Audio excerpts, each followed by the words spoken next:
கியூலோயா திட்டத்திற்கு எதிர்ப்பு தெரிவித்து தமிழ் தேசிய அரசியல் கட்சிகள் பொது அமைப்புகள் ஒன்றிணைந்து ஏற்பாடு செய்திருந்த பேரணி நெடுங்கணி பஸ் நிலையத்தில் ஆரம்பமானது.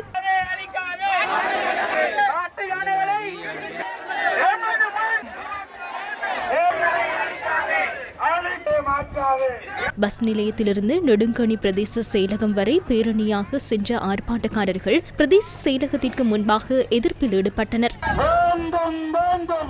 இந்த பேரணியில் அரசியல்வாதிகள், பொது அமைப்புகளின் உறுப்பினர்கள், பொதுமக்கள் உள்ளிட்ட பலரும் கலந்து கொண்டனர். எங்களுடைய மக்களும் இப்பொழுதும் அனுர ஏதோ செய்வார் அல்ல, அனுர அரசு நேர்மையானது அல்ல, அவர்கள் நல்ல காரியங்களை செய்ய போகிறார்கள் என்ற சொற்பிரயோகங்களுக்கு பின்னால் அந்த மாயையிலே மயங்கி இருக்கிற இளமைகளை மாற்றி அமைத்து உண்மைகளை புரிந்து கொள்வதற்கான ஒரு நாளாக இன்றைய நாளை எடுத்துக்கொள்ள வேண்டும், மக்கள் புரிந்து கொள்ள வேண்டும் என்பது எங்களுடைய முக்கியமான கோரிக்கை. நாங்கள் தமிழர்கள் என்ற ரீதியிலே நாங்கள் ஒரு காலம் இந்த மண்ணை விட்டுக் கொடுக்க முடியாது போராட்டத்தை செய்தவர்கள் என்ற வகையிலே இந்த வன்னி மண்ணிலே ஒரு காலம் எங்களுடைய நிலங்களை கைப்பற்றுவதற்கு எங்களுடைய மக்கள் அனுமதியை தரமாட்டார்கள் என்பதை மிக எச்சரிக்கையோடு சொல்லிக்கொள்ள விரும்புகின்றேன். இந்த திட்டத்தை அமுல்படுத்துவது என்பது நீண்ட காலமாக பல்வேறு அரசாங்கங்கள் மாறி மாறி வந்த போது கொண்டு வரப்பட்ட ஒரு திட்டத்தின் நீட்சியாகத்தான் இது காணப்படுகிறது. இந்த அரசாங்கம் மிக தெளிவாக ஒரு வாக்குறுதியை கொடுத்திருந்தது. அதாவது இனப்பெரம்பலை மாற்றுகிற எந்த அபிவிருத்தி திட்டத்தையும் நாங்கள் அமுல்படுத்த மாட்டோம் என்பதை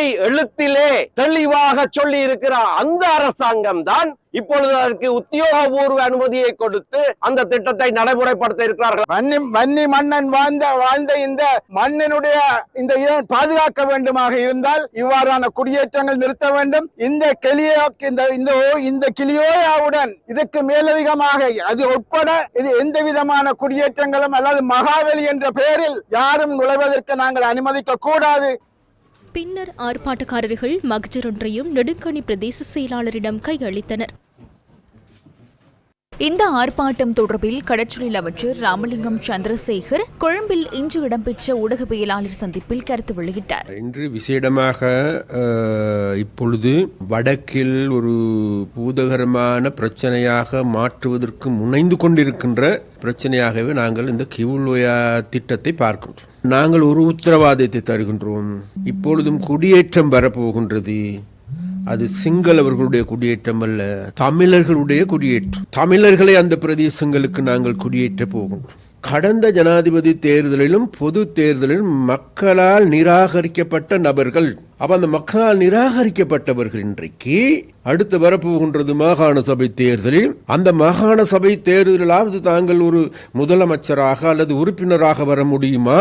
அதற்காக எண்ணத்தை வைத்து ட்ரை பண்ணுவது, எவ்வாறான முயற்சிகளை எடுப்பது என்கின்ற அவர்களை தேடிக்கொண்டிருந்த போது தான் இந்த கியூலோயா திட்டத்தை இன்றைக்கு பிடித்துக் கொண்டு இன்றைக்கு அதற்கு எதிராக பூதகரமான பிரச்சனையை தமிழ் மக்கள் மத்தியில் ஏற்படுத்துகின்றார். ஆனால் தமிழ் மக்களுக்கு நன்றாக தெரியும், இந்த நபர்கள் இன்றைக்கு கியூலோயா திட்டத்திற்காக பேசுகின்ற நபர்கள் குறைந்தது தாங்களுடைய கட்சியை கட்டி காத்து கொண்டிருக்கின்றார்கள். தாங்கள் கட்சியில் இருக்கின்ற நபர்களை வெட்டி வீழ்த்தி அவர்களுடைய தலையை அறுத்தறிவதற்கான செயற்பாடுகளை முன்னெடுக்கின்றவர்கள்.